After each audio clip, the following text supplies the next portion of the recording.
Hey there, it's Scott Dikkers of How to Write Funny. How are you? Coming at you live on the various platforms with a letter that I got where someone told me about what was going on and what they were struggling with. And I wanted to read that letter to you and respond to it. It goes, "Hi, Scott. For some context, I'm a former film student who came out focused on documentary. Soon after graduation, realized comedy was where I wanted to be. Got a couple of web articles published on my first try, and then got discouraged after a subsequent onslaught of rejections and advice I received over and over again from writers and comedians that I needed to be a performer in order to successfully write comedy." That's interesting advice. Long story short, at this point, I'm focused on putting together solid script and article samples for my portfolio to develop my skills and start pitching. So this person is performing, they're writing. What I'm struggling with at this point is what I'd love to get out of How to Write Funny is practical advice about the self-editing process, how to know a good project is done, ready to pitch, as well as how to manage a pile of ideas and projects at the same time. Would love to hear your perspective. So thank you very much for this letter. It is a big question and it's a lot of stuff. So I wanted to do a whole video on it here. So first of all, just about self-editing. There are a couple of key tactics that I use for editing my own work. First of all, I try not to. I try to get other people to look at my work and give me notes. Now, I may not take all their notes, and obviously how you select those people is really important. You need to have people who really get comedy, who maybe know your voice. You also need to get people who don't know anything about your comedy or your voice to get really different perspectives. So listen to those opinions and take what you can from them.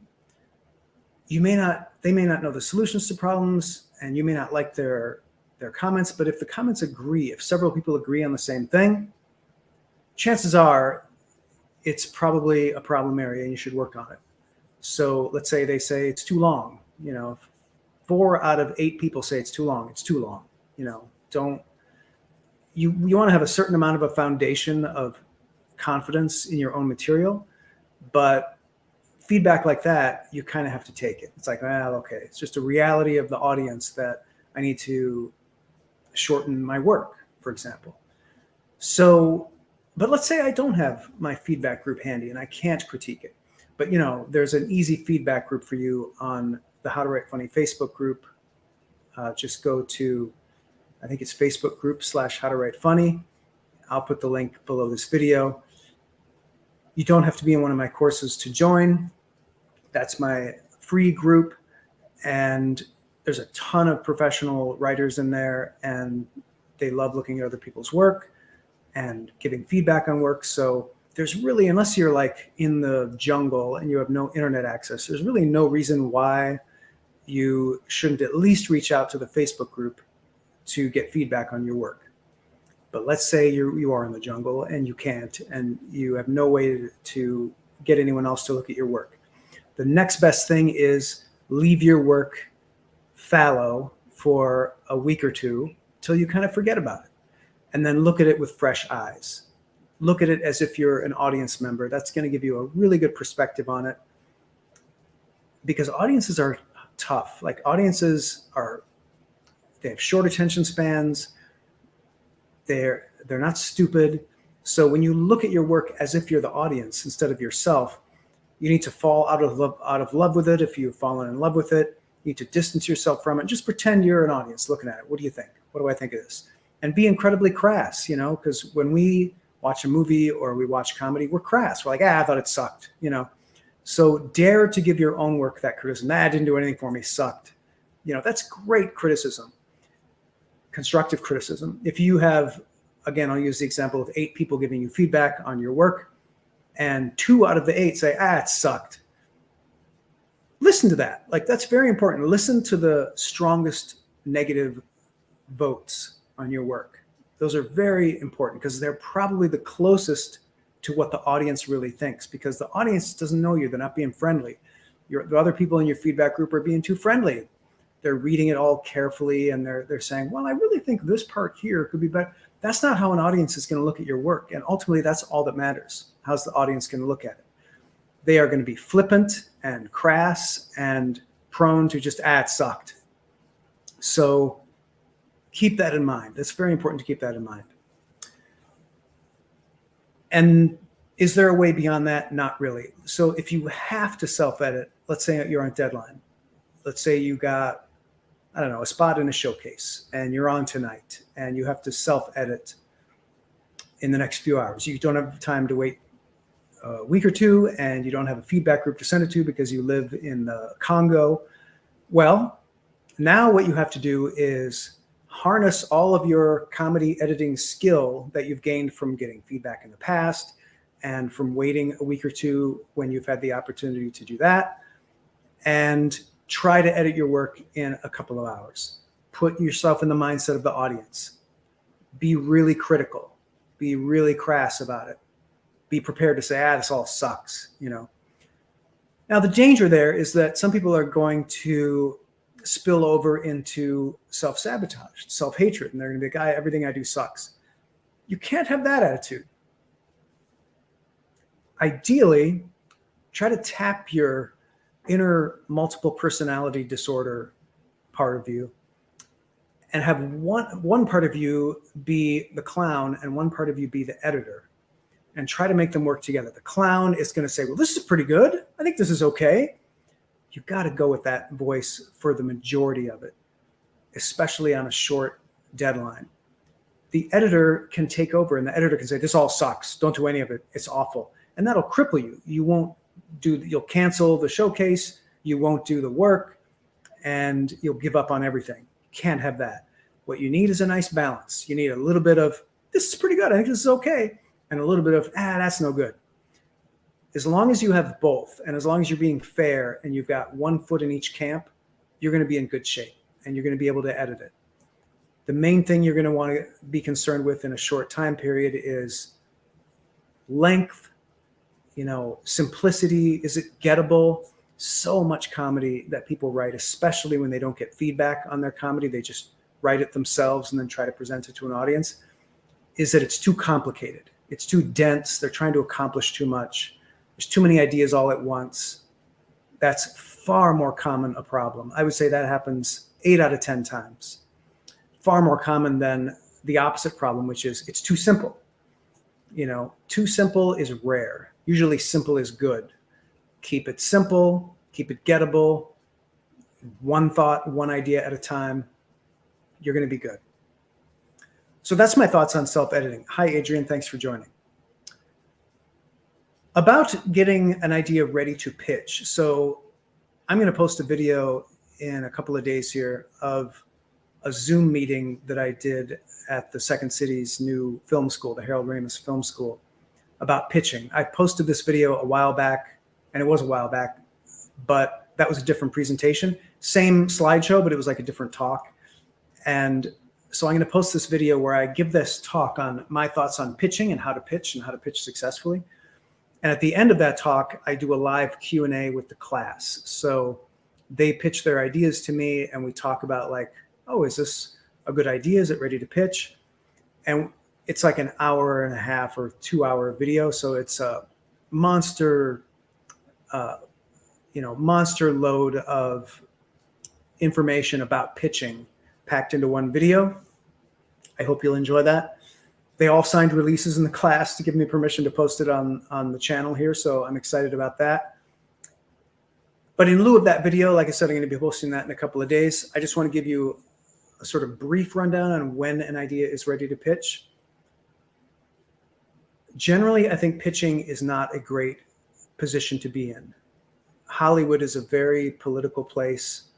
Any kind of editorial command structure, be it a publication or a Hollywood studio or anything in between, there are going to be politics at play. There are going to be interpersonal dynamics at play.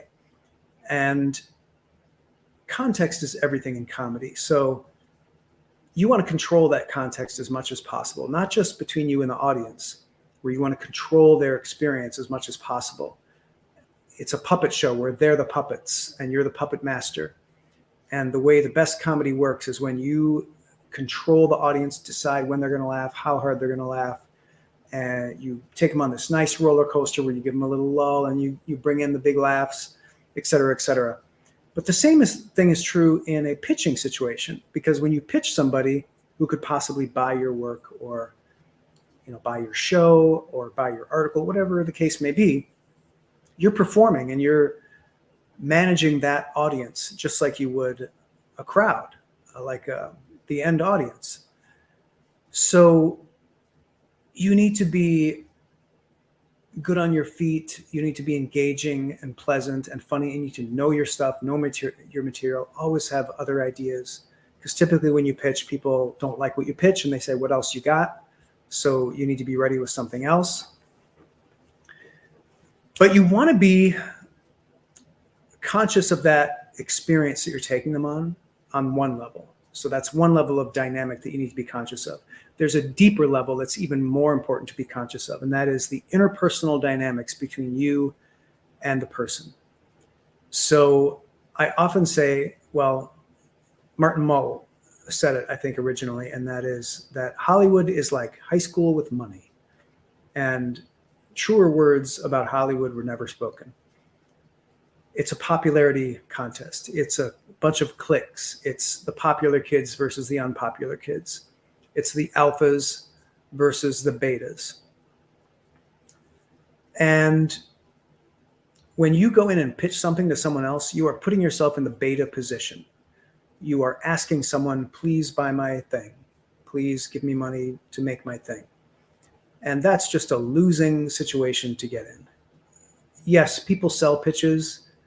It's incredibly rare, and you're unlikely to sell one unless you've already sold a pitch to the people you're pitching to. Again, it's going to be different on a lower stakes situation, like with a publication. But let's say it's a Hollywood studio, very low chance you're going to sell anything unless you've already sold shows or sold a movie or whatever. So they're the alpha, you're the beta, and that's not a good situation to be in. The ideal situation is for you to have a successful project already and then have Hollywood discover it and come to you and want it. Puts you in a far more advantageous position to sell your work. That's how you get bidding wars. That's how you get agents clamoring to represent you. Too many people think that if they work on a project in secret and then go to Hollywood and pitch it, that's the ticket to making it in the entertainment business. Some people do that, and it can work, but a much more bankable way of doing it is to produce the work yourself, put it on YouTube, put it out, start your own publication, start performing on the street, start performing at clubs, build a platform, build an audience, be on social media, get their attention, be so good they can't ignore you. Then those people will come clamoring. And you'll oftentimes in that situation be able to write your own ticket. You'll be able to decide, I want to do a TV show, or I just want to tour more, or I want a record deal, I want a Netflix special, I want to do a book, whatever the case may be. You're in a much more advantageous position because then you're the alpha and they're pitching themselves to you. That's what you want. And, a lot of people in comedy are young. Comedy is a very young person's game. It's often people, I talk to a lot of people who aren't even out of high school yet, but there are plenty of people in their 20s. However, on the other end of the spectrum, I do see a lot of people who are getting into it older, like myself. I'm a goddamn old man, and look at me. I'm starting fresh with a new podcast, a new show. Scott Dikkers Shows Up. Check it out.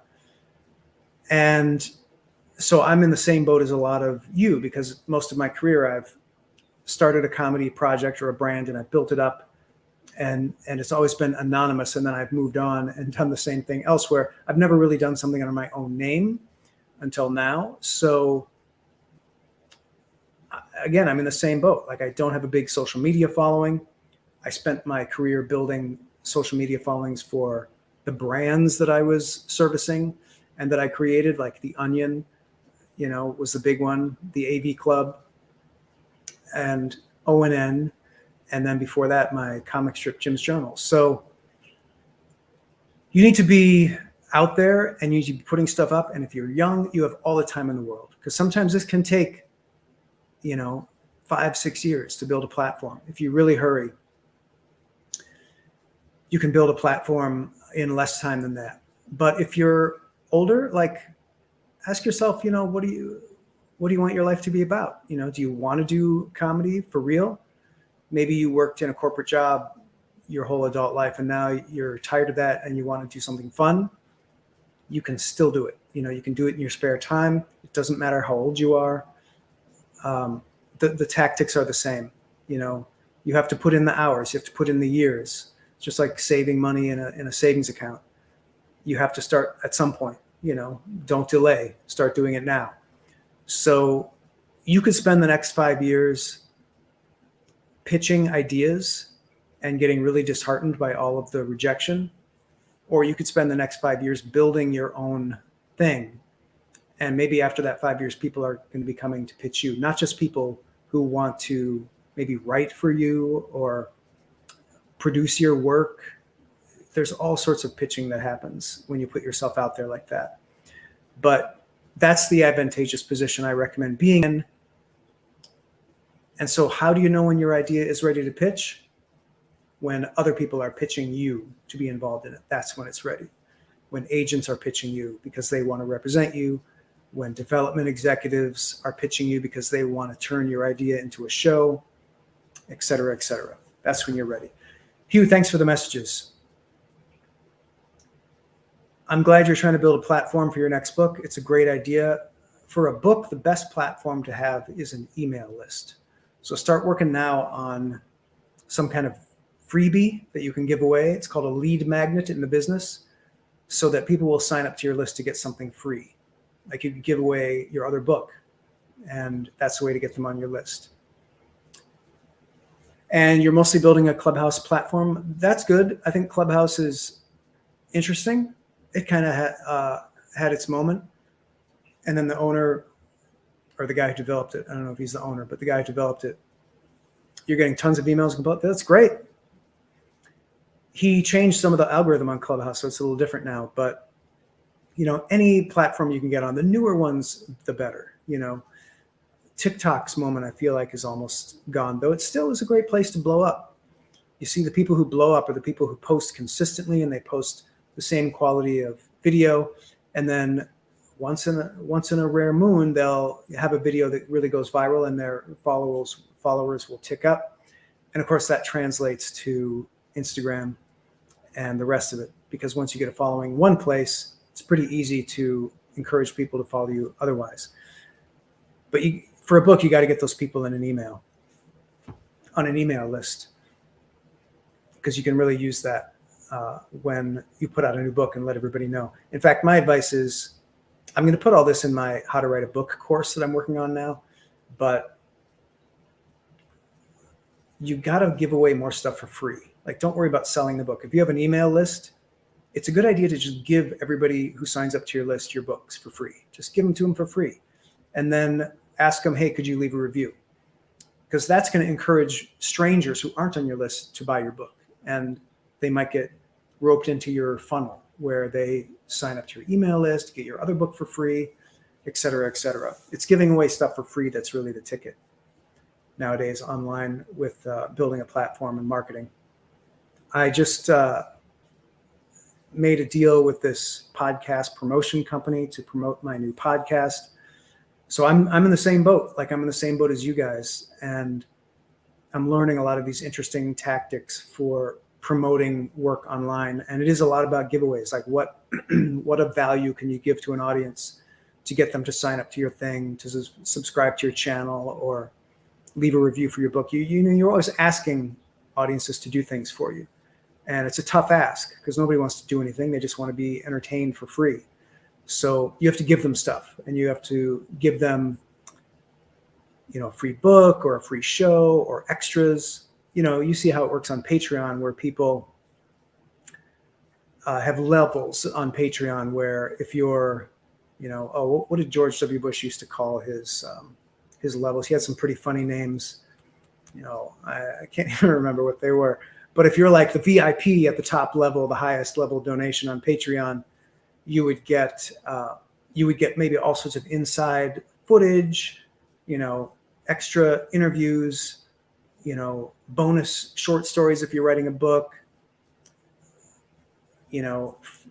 free chapter of the next book, whatever you want, free Q&A, free AMA, anything you can give out. And then down toward the bottom of the list. So those are the big donors on Patreon. I don't have a Patreon. Maybe someday I'll do that, but it just seems like a lot of work. But on the bottom level, you would do something like, I'll put your name in the book. I'll give you a credit in the book. So thanks for the support or something like that. You got to give something away to get something from an audience. I veered off track, but that's okay because we're talking about pitching and editing your own work. But once we started talking about pitching, I'm recommending that you produce the work yourself and put it out there because media is democratized at this point. You don't need permission from a gatekeeper to get your work out there. You can just put it out there. So a big part of that is building the platform and marketing. So I don't mind talking about that a little bit. Hugh, thanks for joining me. Adrian, thanks for joining. Thanks for everybody else who watched. I'm going to wrap it up. If you have any questions, if you want to ask a question of me, having some issues with your comedy, looking to build your comedy career, looking to get better at writing, send me an email. I'm at scott@howtowritefunny.com. And if you want more free resources for how to improve your comedy, just go to howtowritefunny.com. Got a lot of free ebooks there. Got all the episodes of the How to Write Funny podcast, which are great interviews with comedy professionals, both in front of and behind the camera, who talk about how they succeeded in comedy, a lot of inspirational tales, and lots more fun and games at the How to Write Funny website, which I'm working on a redesign of, which I'm pretty excited about. So look for that. And until next time, take care, everybody. Have fun writing the comedy, and I'll see you in the funny papers.